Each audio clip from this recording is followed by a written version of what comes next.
Good evening. My name is Erin, and I'm the Dean of Student Life for the Upper School. I also teach in the Computer Science Department, and this is my 10th year here at Friends. We have a fantastic panel of students who will share some aspects of student life and everything going on outside of the classroom here at Friends, including clubs, committees, athletics, and performing arts. I'm going to turn to them now to introduce themselves. And Alex, let's start with you.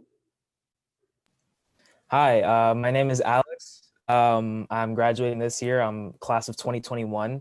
I guess, some things I do around the school. I am part of the agenda committee. I'm one of the agenda co-clerks, and I'm also the leader of the Middle East Club at the school. Hello, everyone. My name is Elizabeth. I'm also a senior this year, and I'm the head of Spirit Club at Friends, and I'm also the head of DKMS Club, and I am in volleyball and track. Hi, everyone. Thanks for joining us. My name is Justin, and I'm a senior here at Friends, and I came in 9th grade. Outside of class, I play varsity soccer, and I'm heavily involved in theater on campus. And I started 2 clubs, one called Diversity and Political Thought, and I also started Latinx Culture Club. Thank you.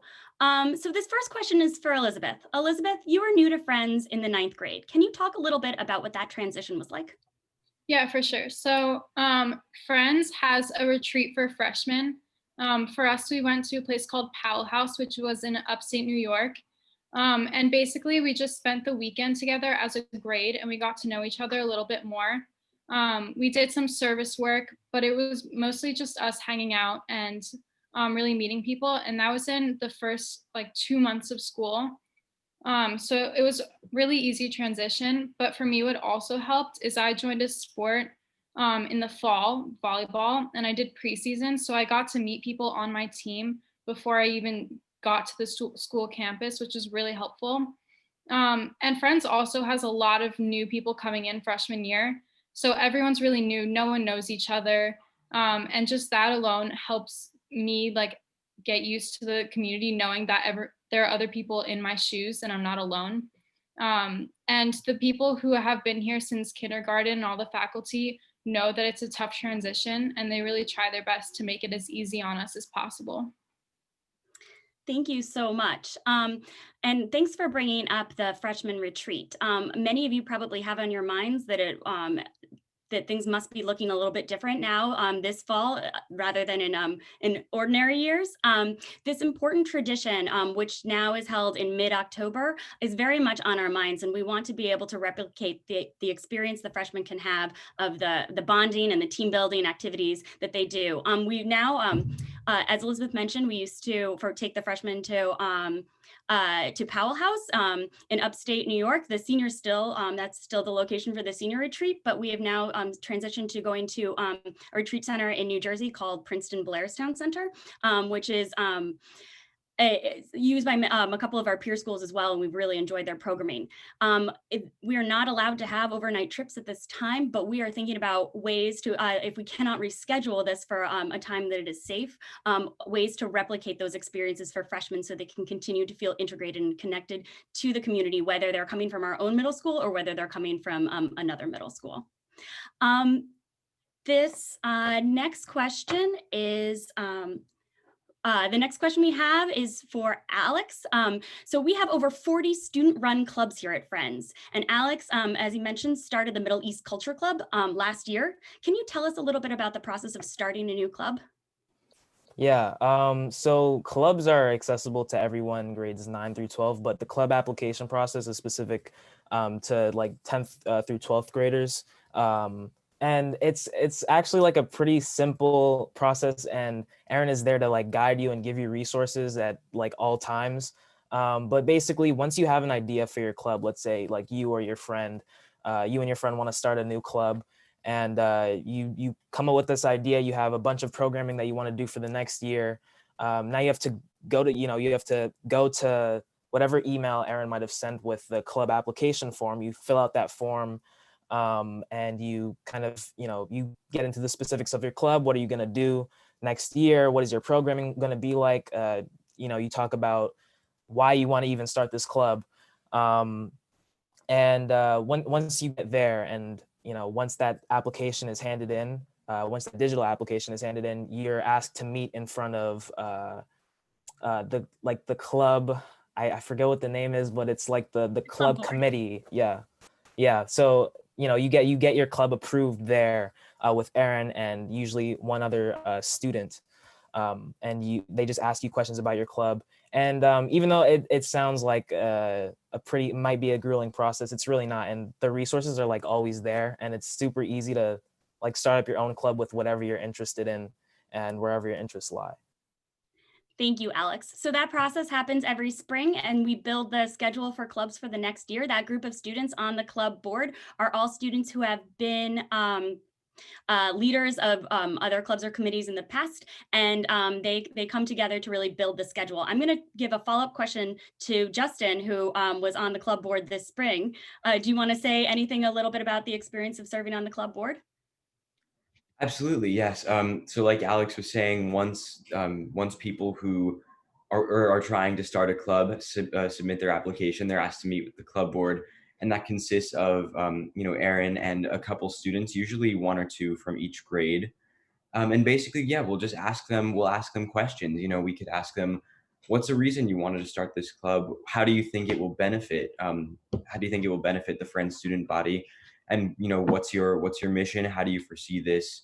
How do you foresee this club running? And I personally really enjoyed being on the club board. I loved hearing all of the really cool ideas that people had to offer. And our clubs extend anything from, you could be on the math team, but you could also do Model UN. You could be in a computer science club. You could talk about politics. You could try and there's a club called Food for Thought. So the club board really serves to, I guess, allow for a complete array of different clubs to join the Friends community. Yes, and allows the students to be in control of the and have ownership and agency around the kind of programming that is available in the clubs that are available to students. Justin, I'm going to stick with you for a minute because I want to talk a little bit about performing arts. Can you tell us a little bit about what we have going on? Sure. So like I said in my introduction, I'm particularly interested in theater, but I've also been in our chamber singers ensemble. So here at Friends, we've got vocal ensembles, so chamber singers and concert choir. We have jazz ensembles as well for students who aren't singers but are still musicians. We have chamber players for classical musicians, and those classes, they will all have, they'll meet during the day, but they'll also have concerts that happen, once in the winter or fall, winter, once in the spring. As far as outside of the school day performing arts, though, like I said, I'm involved in theater, and that's, a lot of that rehearsal process, takes place mostly or all after school. And that process has really, if there's anything that talks to me or that tells me about the Friends community, I would say it's the theater. It's the rehearsal process for theater. By spending, 2 or 3 months working with the same group of people to put on a project, you get to know each other really well, but also you get to bond with these expressive individuals, and really learn a little bit about yourself. So about that's sort of what I don't know what the community looks like for theater, but in terms of what's had to happen now, obviously we're not allowed to do. Oh, and I will say that in normal years, under normal circumstances, theater performances take place in professional off Broadway theaters, and with high tech equipment and microphones and costumes and sets. It's a really fantastic experience for anyone, ranging from people who just want to learn something a little bit about theater, but also people who are really interested in going into theater as potentially a profession, because we are exposed to such high tech elements at a young age. And just to finish up, like I said earlier, obviously this year we're not allowed to have these in person performances, but that hasn't slowed down the performing arts department. I know last spring during our production of Spring Awakening, we switched over to Zoom, and although admittedly it wasn't the same experience as performing live on stage, we were able to have a live performance where we could still sort of have, or we were still having music elements, we were still having microphone elements, and I think And although I'm not doing the play this fall, the play is still running, and they're doing. From what I'm hearing, they're doing a fantastic job of transitioning onto Zoom, and hopefully, hopefully there will be a few less hiccups than there were in the spring during our Zoom performance.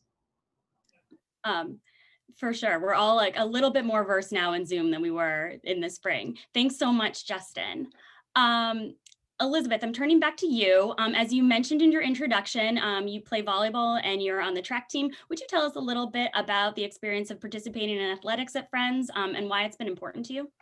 Yeah, so I did not play volleyball at all coming into Friends. I just wanted to do a sport in the fall so I could make some new friends. But it was a really easy transition. The coaches here are really nice, and they're really helpful. We have practices basically every day after school for an hour or so. I see a question about where sports happen, like soccer. And soccer practices are on Randall's Island or in the East River Park. So we really utilize the space around us because we're not a campus school. So I know for track, we run on the East River. And we have a really nice gym that we play in for volleyball and basketball. And then I know some soccer practices happen up on the sky field right now, at least, on the roof. And then over Zoom, we've just transitioned this week to having in-person practices. So my volleyball practices are on Tuesdays and Fridays at school, and we just run drills. We pass 6 feet apart, of course. So it's been a tough transition, but it's been really nice to still get to play and see my team. And I think something that I heard when I was coming into Friends is that where we lack in skill, we make up for in spirit, which I think really is true. It's just a really nice community. Your teammates are super supportive. If you're not good, that's fine. Honestly, I was terrible. And then just your teammates support you, your coaches support you. Erin was my coach freshman year, so she knows. But yeah, so I think the community is more supportive and less competitive within the team itself. But against other teams, we're here to win. So yeah. Absolutely. And we do have, actually, I have to shout our basketball team. Our boys basketball team last year was a championship winner in our league. So we do, as Elizabeth said really well, we're here to win. But we have a no cuts policy. So for all sports, if there are too many students to be on one team, then we do have varsity and JV. And so during that preseason time, before competition starts, students would either try out for JV or varsity, but all students who would like to participate on a sport can participate on one of the sports that we offer. And as Elizabeth said, we have started those safe in-person drills and practices. They're all happening outside at this time. The leagues in which we participate are not at this time holding competition. So this is not a Friends decision. This is a league-wide decision, and we think the safest one at this time. But we think that community aspect of keeping a team together and keeping students together who are engaged in performing arts is really important. So we're trying to foster that in any way that we can. Okay. Alex, I'm turning back to you. You mentioned in your introduction that you were one of the co-clerks of Upper School Agenda Committee, which is not a committee that if you're outside of Quaker education, that you maybe have heard of before. So Alex, can you tell us a little bit about what Agenda Committee is, what its role is here at school, and what you do as the clerk? Yeah, so for sure, I'll start with like a general, I guess, overview of Agenda Committee, and I can talk about specific positions within the committee. So yeah, Agenda Committee, the way I was introduced to it is that it's where liaisons between the administration and the student body, basically we're go-betweens for the students and the administration. So if anybody has any issues or concerns or anything they want to bring up, they come to agenda representatives or the agenda clerks, and they bring up whatever issues they have or whatever concerns they have. And we have that direct link to the administration so that we can get stuff done. But I think in addition to that, I think there's a lot more that that agenda does that's not covered by the simple term liaison. I think well, I know because I'm on the committee that agenda does a lot of work planning and organizing events for the high school.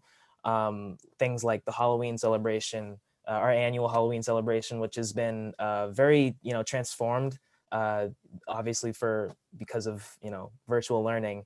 But, also doing things like creating initiatives and kind of like policies for the high school and working with other committees as well. Because agenda isn't we're not like the only, branch of student government at Friends. So as for positions in the agenda committee, there are 2 representatives for every grade, 9 through 12. And what each of these representatives does, they host class meetings. That's where they have time to connect with their classmates, connect with their peers, play fun games if they want to, and generally like get feedback from them about how things are going. It's really kind of a check-in, and the purpose of class meetings is, like, what's up, grade? Like, how's everything going? Like pretty much that's it. What's good, and that's the essence of class meetings, I think. And so what I do as a clerk, which is the more senior position for the agenda committee, we, it's not much, I wouldn't say it's much different, except for the fact that we have this kind of senior position of organizing our meetings and kind of coming up with plans for what we're going to do next. And I think one of the defining qualities of being an agenda clerk is that we're always like trying to plan like months and months ahead. I remember being an agenda representative last year and kind of thinking like, wow, I know that the agenda clerks like it was like October and they were already planning for things that are happening in January. So like events and assemblies and meetings that are going to happen like months later are already planned by like October and November. And very early in the year. So I'd say that job takes, some degree of responsibility and care. And it's not something that's, I guess it's not taken lightly, but yeah, that's pretty much my overview for the agenda committee. Thank you, Alex. Yeah, as the name implies, that they're really setting the agenda for the year. And as I just want to highlight something that Alex said in there was that the representatives from each grade run their class meetings. So that means that we just finished up the process of affirming our 9th grade representatives to the different committees. And so our 9th grade agenda representatives will run the freshman class meeting starting next week. The other 2, as Alex said, we have different branches of government, but the other 2 committees that we have are the Student Faculty Advisory Board, which deals with rules and the handbook, and as well as any breaches of conduct or violation of rules in terms of a restorative justice process. And then the 3rd one is the Service Committee that, as the name states, is in charge of service opportunities and creating events and opportunities for students to engage in service learning and civic engagement. Thank you. And Justin, I was wondering if you could tell us a little bit, since we've been back doing mostly virtual participation in school, how you've been able to keep your 2 clubs going, and not just for your club members, but actually providing programming for the entire upper school over Zoom and in this new sort of paradigm that we're living in. Sure. So I can talk. I'll start just talking about with specifically club members. Over or last spring, at least with my political discussion club, I hadn't started Latinx culture club yet last spring, but when we did transition, I would send out Zoom links, and I would give my club members like a video to watch beforehand, and we would just more or less operate like normal, have discussions over Zoom. There would be the occasional time when someone would talk over each other because of our inability to properly use the mute function on Zoom. But I think, generally, clubs have been transitioning really well over Zoom. There haven't been any difficulties, and there certainly hasn't been a drop in student interest in clubs. Now, talking about how we've been able to bring this to the school community, this from September 15th to October 15th of this year, was National Hispanic Latinx Heritage or Cultural Heritage Month. And as co-leader of Latinx Culture Club, we were in charge of planning events for this month. So we held an assembly or an after school assembly with Claudia Romo Edelman, who works for or who started an organization dedicated to uniting Latinx people and sort of understanding the diversity within the Latinx community. And we've also a few weekends ago, on Saturday or Sunday, October 18th, we held a cultural celebration for an hour and a half where we had some student presenters talk about figures in the Latinx community. We had a band come in and play for us called Los Pleneros de la 21. We had a poet come in and do some slam poetry for us about the Latinx experience, which was absolutely fantastic. And most recently, in sort of conjunction with the other affinity groups on campus, as well as my political discussion club, we hosted a panel of experts on voter suppression, particularly voter suppression in minority communities. So we brought Latinx Culture Club was able to bring in an expert. Her name is Camille Martin. She works for an organization called Voto Latino, and certainly, we've had some really great responses from these events. We've certainly been able to, whenever we wanted to host an event, it was really easy. We had to basically send an email to our club advisor, to Erin, or to people running Meeting for Worship or certain events, and just say, hey, it's Latinx Heritage Month. We really want the community to learn more about Latinx history and Latinx culture. Is there a chance we could hold some event? And the answer is always absolutely yes. Let me know how I can help. And I think how helpful the administration and how willing the administration is to say, you know what, we're gonna have a slam poet come in and do some and perform some of his pieces.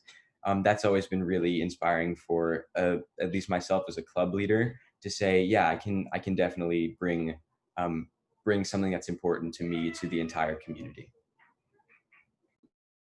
Thank you. So we have a couple minutes, 2 minutes left. So I've asked for questions in the chat. Questions that's been put into the chat most so far is how do you balance it? How do you balance the workload as well as your extracurricular commitments? Would any one of you like to take that? Elizabeth? Yeah, so I think Friends definitely has a lot of work that you cannot deny that. But we also have, because our classes are 70 minutes, it also means our free periods are 70 minutes. So I think it really comes to you to be able to prioritize your time and to be able to do your work during your free periods, after sports. And your teachers are always here to support you. I know there's collab period, there's an academic center. So if you ever need help, you can go to them whenever and they can look over your work. They can help you with a math problem. So everyone's here to support you. But you just have to prioritize your time. And I think that can be said for any school across the board. High school is not easy, but I think Friends does a really great job in trying to support their students through it. And then we have, with just 1 minute left, will each of you maybe pick one word to describe Friends? I think Friends is a really strong community, is what I'd say.